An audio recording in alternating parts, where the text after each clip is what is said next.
అందరికీ నమస్కారం అండి. ప్రైవేటు ఉద్యోగులకు 20,00,000 ఇస్తారంట. మరి ఆ విషయాలన్నీ మనం పూర్తిగా దీంట్లో తెలుసుకుందాం. దయచేసి మీరు వీడియోని పూర్తిగా చూడండి. అప్పుడే మీకు పూర్తిగా ఇన్ఫర్మేషన్ ఏంటో అర్థమవుతుంది.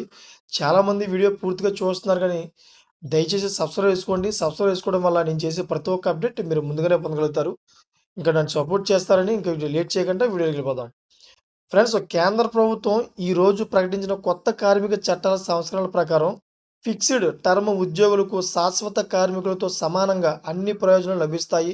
మరియు 5 సంవత్సరాల బదులు కేవలం 1 సంవత్సరం పనిచేసిన తర్వాతే వారికి గ్రాడ్యుయిటీ లభిస్తుంది అని తెలుస్తోంది. కేంద్ర ప్రభుత్వం అమలు చేసిన కొత్త సామాజిక భద్రతా కోడ్ ప్రకారం గ్రాడ్యుయిటీ వంటి ముఖ్యమైన ఆర్థిక ప్రయోజనం యొక్క నియమాలలో పెద్ద మార్పులు కూడా చేసింది కేంద్ర ప్రభుత్వం. మరి గ్రాడ్యుయిటీ అనేది ఒక ఉద్యోగి సంస్థలో దీర్ఘకాల సేవలకు గుర్తింపుగా పొందే ఒక ముఖ్యమైన ఆర్థిక భరోసా కూడా. మరి ఒక కార్మికుడికి చివరి నెల జీతం ఎలా ఉంటుందంటే 25,000 అయినట్లయితే అతనికి ఎంత గ్రాడ్యుయిటీ లభిస్తుందనేది అతని సేవా కాలంపై ఆధారపడి కూడా ఉంటుంది. మరి గ్రాడ్యుయిటీని ప్రతి పూర్తి చేసిన సంవత్సరానికి 15 రోజుల వేతనం చొప్పున లెక్కించాలి. మరి ఒక కార్మికుడి చివరి నెల జీతం 25,000 మరియు అతను 5 సంవత్సరాలు నిరంతరం సేవలను పూర్తి చేస్తాడు కూడా. మరి ఒక సంవత్సరానికి గ్రాడ్యుయేట్ ఎలా ఉంటుందంటే 25,000 ఇంటూ 15 రోజులు అంటే 26 రోజులు ఈక్వల్ టు ఎంత అవుతుంది? రూ. 14,423 అవుతుంది. 5 సంవత్సరాలకు మొత్తం గ్రాడ్యుయేటీ 14,423 ఇంటూ 5 సంవత్సరాలు అంటే ఎంత అవుతుంది? రూ. 72,115 అవుతుంది. అంటే సేవాకాలం ఎంత ఎక్కువైతే గ్రాడ్యుయేటీ మొత్తం అంత ఎక్కువగా ఉంటుందన్నమాట.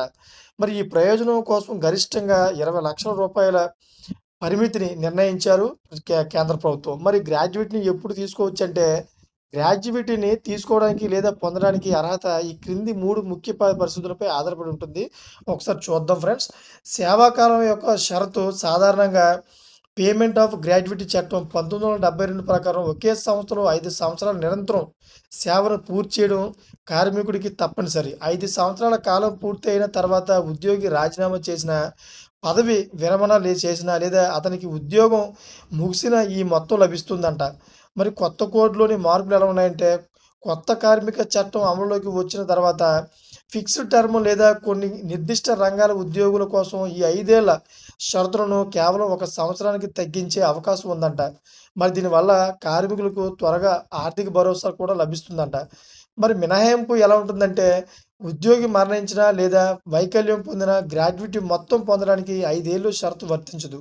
అలాంటి సందర్భాలలో ఆ మొత్తం వారసులకు లభిస్తుంది. మరి కొత్త కార్మిక చట్టం అమలు కావడంతో గ్రాడ్యుయేటీ మొత్తం మరియు అర్హత 2 మరింత పారదర్శకంగా, సరళంగా మారాయంట. మరి దీనివల్ల కార్మికుల సామాజిక భద్రత బలోపేతం అవుతుంది కూడా. మరి అర్హత కలిగిన ప్రతి ఉద్యోగికి గ్రాడ్యుయేట్ ఇవ్వడం ప్రతి సంస్థకు బాధ్యతగా మారవచ్చు. Thank for watching friends.